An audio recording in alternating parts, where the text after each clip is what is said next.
Let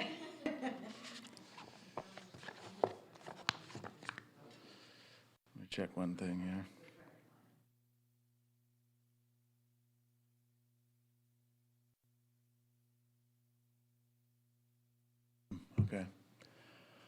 Okay, good afternoon, everybody. We're going to begin our weekly press briefing for today. My name is Peter Zanoni. I'm City Manager of Corpus Christi, and I'll be providing some statistical information, talking to the community about our number of new cases, but also recovered cases, and talk to you about some of the demographics and trending data for those that have COVID-19 in the community. And then I'll be followed by Annette Rodriguez, our Public Health Director. She'll speak a little bit on the subject. Mayor Joe McComb is here with us this afternoon. He'll be speaking as well. And Nueces County Judge Barbara Canales will be here as well to speak to the community. And then, so before I begin, though, I did want to thank the community for watching. I know we have a pretty decent following on Facebook. We cover, but we aired this also on our YouTube channel. And then we want to thank the broadcast networks that are here with us, to include KIII TV and Chris Six as well. And one firm that I haven't mentioned, and I should have, who have been covering this as well through our press briefings, is our Univision station. KORO is their name. They're an affiliate of Univision. And Marco, who's here with us today, and Lisette have covered just about every one of these briefings, and it's my apologies for not letting the public know that. We appreciate you being here, KORO, as well as the other channels that cover this, because it's important to the community to get this information. Even though we're seeing signs of reopening, we're still not out of the woods, as the numbers will demonstrate, nor do we have a cure for the virus. There's no cure, there's no antibody, there's no vaccine. And the virus is still spreading worse in some places than here, but still, any one case is one too many. So we appreciate you watching, and we appreciate you sharing the information also with your family, friends, church fellows, and neighbors and such. One other thing I wanted to update on too before I get to the numbers is the weekend reporting. And so we had been updating our website. We have a real nice interactive website that has all the statistics that I'll go over with you this afternoon. And that has been updated 7 days a week. But what we're finding is that a lot of the commercial labs and hospitals are not reporting any longer, or in a limited capacity over the weekend. And our own health department's scaling back a little bit, some of their services over the weekend. So the amount of data and the reliability is good, but the amount, I guess, of the exchange of data is lessening over the weekend, and it may be providing a false sense of reporting. So what we're going to start doing is just report on our website Monday through Friday, and then we'll get back to reporting on Monday, because the Saturday, Sunday updates that we have been doing now with the change in how people are reporting the COVID-19 in terms of commercial labs, hospitals, and our own public health district. There's a scaling back in some of the staffing and some of the availability of data, some of the test result reporting out. So we're going to not update those over the weekend, but we'll be updating them Monday through Friday when we get good information, both in the private sector as well as our own teams here in the city. So that will begin this weekend. So we'll update our dashboard on our website Monday through Friday, no update on Saturday, Sunday, and then we'll update again on Monday, the following Monday. That'll continue indefinitely. Okay, so let's look at some of the numbers. What we have here is a chart that shows a 2-week period. And so remember, we're briefing you all through this format every Wednesday. So I have a 7-day snapshot Wednesday to the prior Wednesday. And then I did want to show a 2-week look to show what is the comparison over the 2-week period. And so you can see for this last week, today's Wednesday to the prior Tuesday, we're looking at a total of 25 cases. And you can see the last couple of days in particular, we had a pretty big number on Monday. And in part, that's a little bit of the weekend reporting that didn't get counted here on Saturday and Sunday, right? But we had 11 Monday, 3 yesterday, and then 7 today. And then if you look back, we had 3 here, 1. So our daily average, if you look at that over the last 7 days, is 3.5 cases a day, 3.5 or so cases a day, which you can kind of eyeball and see it. If you took that 11 and divided it by 3 for Saturday, Sunday, Monday, that's about 3 cases per day. One trend, though, is it does start kind of over here. So over a 9-day period, there's been a slow, steady number every day. And then when you compare it to the prior week, this week compared to the prior week, the week prior, we had a total of 2.5 cases per day, right? So it's up this week by 1 case per day. Or in total numbers, this week we have 25 cases. The prior 7 days, it was 17 cases, okay? So 17 here for this prior week. This one over here, 25 cases. So we need to listen to Annette, who's going to help us remind us of some of those health safety protocols we need to follow so that we don't get COVID and we minimize the spread. And again, we know there's no vaccine, there's no cure, and so the virus is still out there. And some of those preventative measures that we can take, we really need to continue to listen and use those as much as we can, including washing our hands, not touching our face with dirty hands, social distancing by 6+ feet, wearing a face mask if you're in crowded areas, inside in particular. Okay, so those are the numbers for the last week. Let's look at the, since we've been tracking, this chart here shows us since April when we began tracking COVID. Remember the big peak here was from some outbreaks that we had in a meat processing plant, and then also two transitional housing complexes, as well as a little bit from some of our senior facilities, but mostly it was from those prior 2 events. So that was our big peak. As you go out towards the end, you can see a little bit of an increase at that tail end over there. And as I mentioned, this last 7 days, the red line you can see there is the daily average. And so that's gone up a little bit in the last couple of days. And then this chart here shows us we refer to it as our donut chart, but a good thing on this is it shows that most of the cases have recovered, right? So to date, we have 310 cases confirmed since we've been counting COVID-19, but 67% of those persons have recovered. So 205 people have recovered, and 102 cases are still active. And then since we've been tracking, one good thing about our county and area is there's only been 3 deaths in Nueces County. So 3 deaths, 102 active cases, 205 persons have recovered. And so that's a total of 67%, not total, but of those recovered, that equals 67%. And then when we look at our testing, that's important, and the gross number of tests that we performed is a pretty significant number. We are at 12,000 tests have been performed in Nueces County since we've been tracking. So that's a real good jump. You can see on this next chart, they'll show you the daily number of tests performed, and then the orange line is the 7-day running total. And you can see the big increase in part was because of a couple of those outbreak areas, but also just a bigger focus on testing, in part some aided by the state.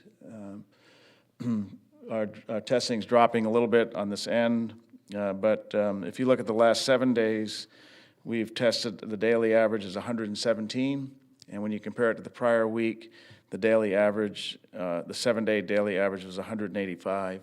So week over week, 2 weeks ago, 185 on average per day.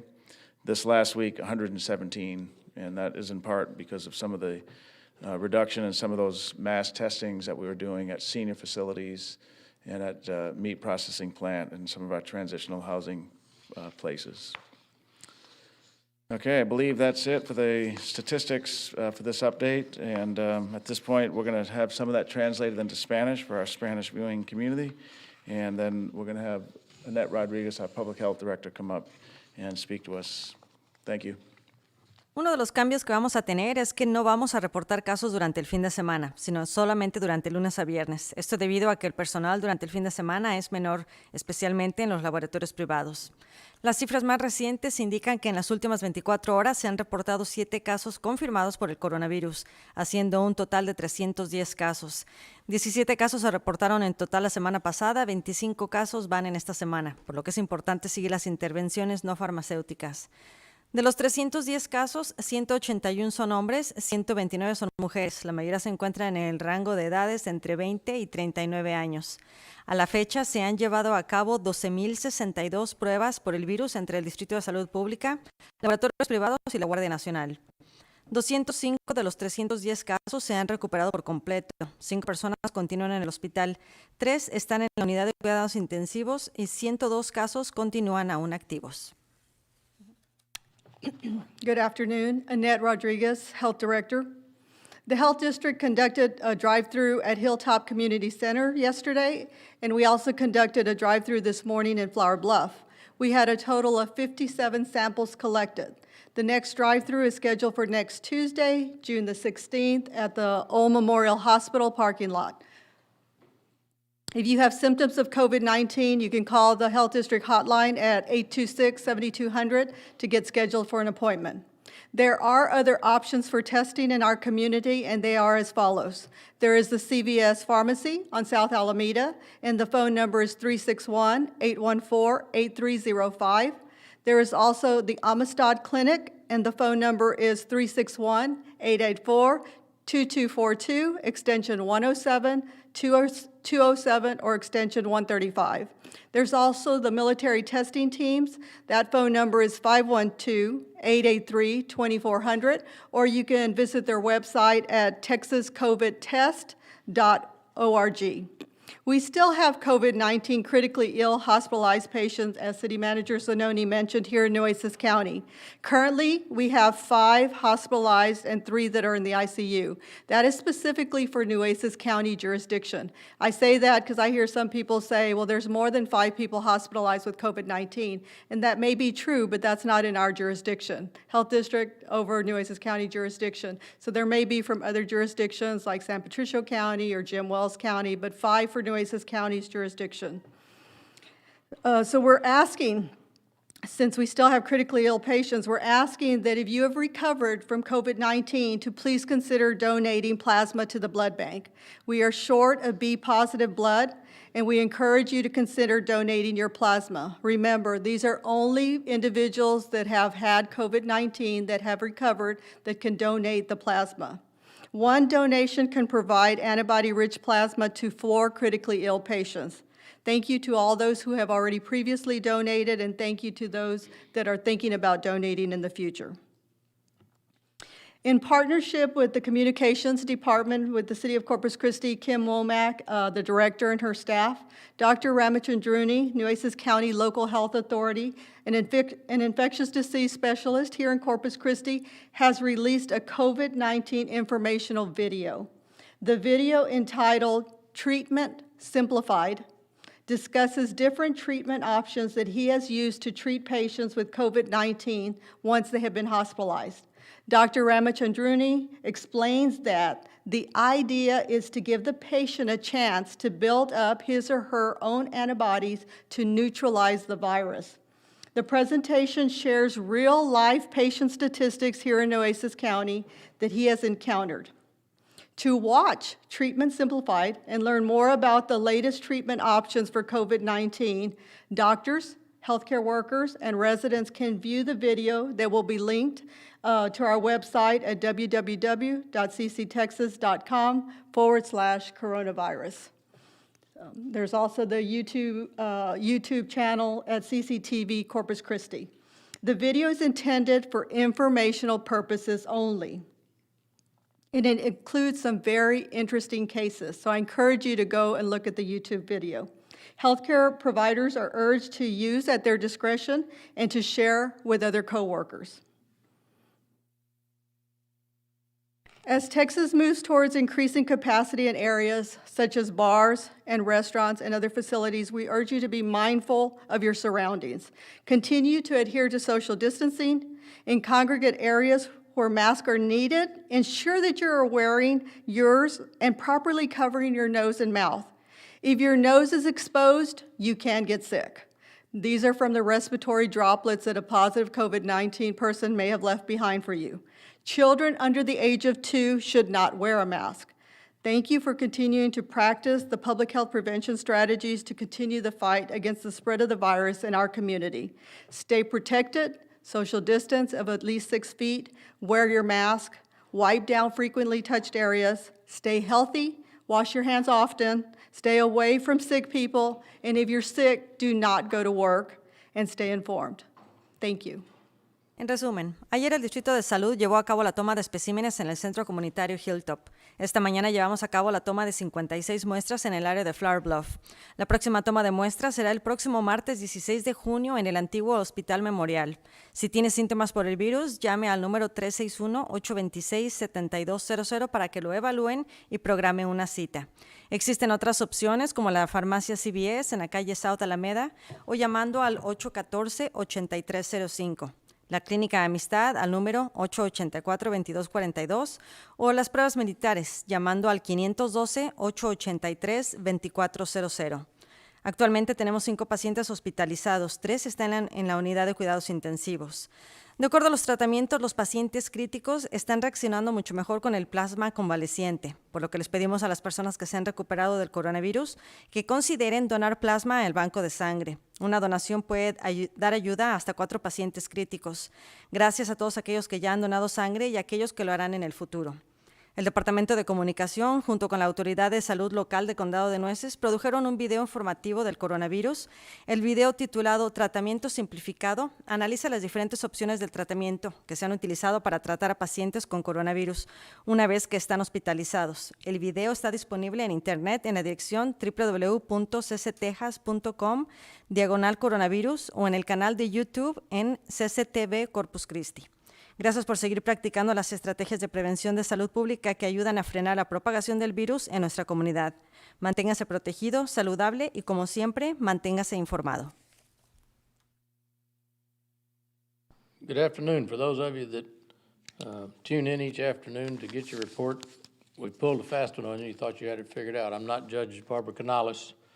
She's still in the Commissioner's Court today, so I'll be making my report. We've seen an uptick in the numbers as the city manager mentioned.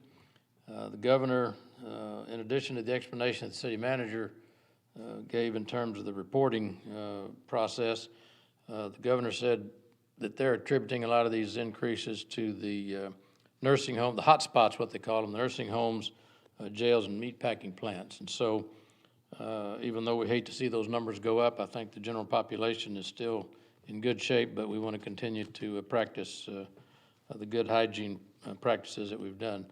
The 2.5% is still good. 12,062 tests in Nueces County to 310 positives. So we're at a 2.5% ratio, which I think is extremely good. Tomorrow, I believe June the 11th, is the end of the existing order that's the governor has, and I think he issues orders on a 30-day basis. All indications are that the governor will probably call a press conference tomorrow to tell us what the next 30 days look like, whether we'll go from 50 to 75% from, I'm not sure what all it will be involved, but I'm sure we'll be hearing from the governor tomorrow sometime about what his situation is on the disaster order that he has governing the state, and that we'll look forward to that. I don't foresee him closing it or letting it expire, but I do think there'll be some adjustments. Either it's in the number of people that can participate in the capacity situations where restaurants and things are involved, or there may be some others, but we'll look forward to his press conference tomorrow. One of the things that we want to be planning for in the future, I've had a lot of people ask me about it. It's something that Corpus Christi loves, and we want to make sure that we have the opportunity to participate, and that is the 4th of July celebration.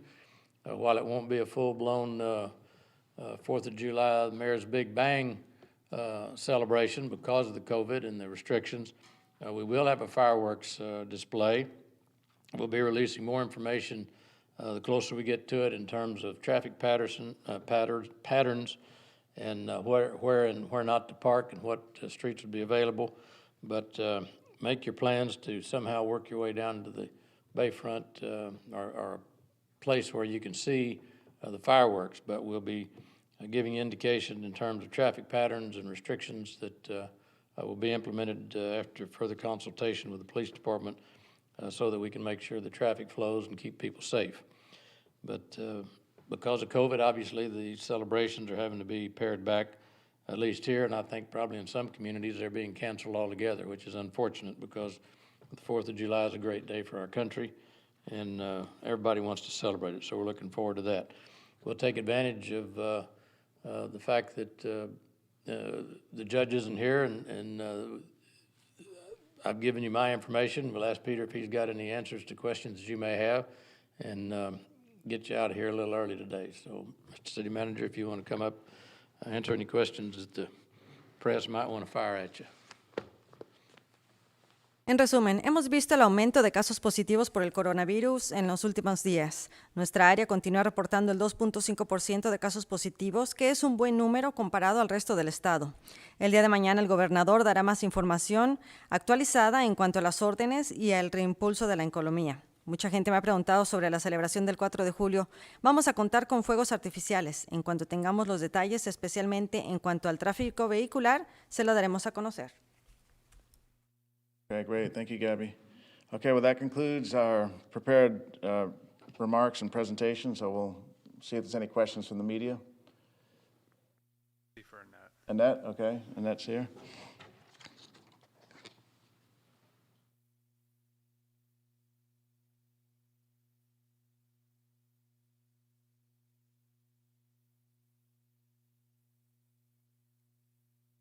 I guess we've had a slight uptick in numbers, and do we maybe have a reason to believe what may have caused that?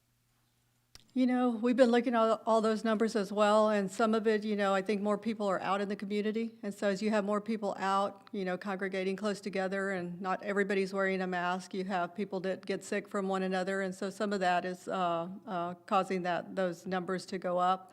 So we continue to remind people, use your mask when you're in areas, you know, with a lot of people around, social distance as much as possible, stay home if at all possible if you're a vulnerable population.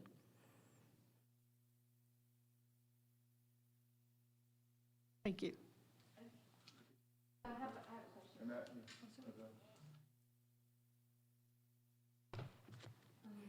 Would you be able to clarify what's going to be changing this coming weekend and so on and so forth? Well, Peter may be able to do that better, but what I can say is that, like, for the areas that we help to permit the health district, we know that the restaurants, the capacity is a lot greater. It went from 25 to 50 to 75, probably go to 100%. And so what we're reminding people is even though you may be at 75% capacity, it doesn't mean that if the capacity is 100 people, it doesn't mean that you can have all 75 people in that restaurant if you cannot social distance them. They're still asking that you follow those protocols, social distancing. They have increased the number of people that can go to the restaurant at one table to 10 instead of 6. And so, but they're still wanting you to do those practices that keep us safe in our community. So even at 100%, if the capacity was 100 and you cannot fit 100 people in your restaurant without social distancing, you have to make other arrangements, like taking them outside. You know, there's no capacity issues outside the restaurant. So the issues outside are that it's hot. And so they have to be creative and make those arrangements. So, and I'll turn it over to City Manager. Yeah, so just to repeat, on the weekend, changes in the weekend in terms of reporting. So the city, we're doing these press briefings where we provide information to the community. Every day, though, on our website, we update the statistics, and so that includes number of new cases. It's a neat dashboard, interactive. It shows number of new cases, recovered cases. There's a interactive zip code map where if somebody wants to see of the 310 cases, what zip codes are they in. So that dashboard is updated. It had been updated 7 days a week. What we're finding, though, is as people open and as people are transitioning away from maybe focusing a lot on COVID-19, getting good information over the weekend is becoming more difficult. Information being number of new cases, number of recovered cases, and so on. And so as an example, you saw in some of those 14-day graphs, the weekends are 0, 0 on Saturday, Sunday, but we know there's probably some persons that were tested positive because Mondays are usually a big number. So, and then our own health district, we're beginning to transition staff from not coming in 7 days a week, primarily working now Monday through Friday. So we're not here to collect information, to get our own information. And in the private side, in the hospitals and the commercial labs, they're not reporting out. They may not even be testing, or they may not be doing test analysis on the weekends. So all that to say, we're going to continue to update our dashboard, but it will be just on the days of Monday through Friday. Saturday and Sunday, we can't get the best information nowadays, so there's no point updating it. So it won't be updated on the weekend, but it'll be as of Friday. So if you look at it Saturday or Sunday, it'll be current as of that prior Friday. And then on Monday, we'll go back and update it again to be reflective of data we get on Monday. So Monday, Tuesday, Wednesday, Thursday, Friday, the dashboard on the website will be updated. Saturday, Sunday, it will remain as of what is posted on Friday. Gotcha. And Yeah. that also includes no testing on Saturday and Sunday? Testing on Saturday and Sunday? Only as needed, yeah. Okay, yeah, only as needed on the testing on the weekends. Mhm. Thank you. Okay, you're welcome. Okay, do we have any other questions? Okay, well, that's going to close us out. I just did want to remind everybody that every Saturday from 7 to 11, the city has developed a program that allows for safe, fun, fit activity along the bay side. So in particular from Cole Park to Water's Edge Park, the social distancing, face masks are encouraged, and it's all outside, open doors. So if somebody wants to get a good run or walk or jog, there's a 1.25-mile fitness lane. There's also 4 free classes that people can select one or all 4. And then there's a 5th class, which is a guided walk along that fitness lane. And that was in part because of COVID-19, so we want people to be able to still exercise and get out and have fun. And so that's every Saturday until August 28th from the hours of 7 to 11 right down here on the bayfront. So hopefully some folks will be able to come out and take advantage of that over these next couple of Saturdays. Okay, so with that, we'll be back on Friday. A few of us will be at 3 o'clock with Texas A&M Corpus Christi. Dr. Bird and some of his colleagues will be here to present information on trend analysis on COVID-19 for the Coastal Bend region. And we'll see you then at 3 o'clock on Friday. Thank you and stay safe.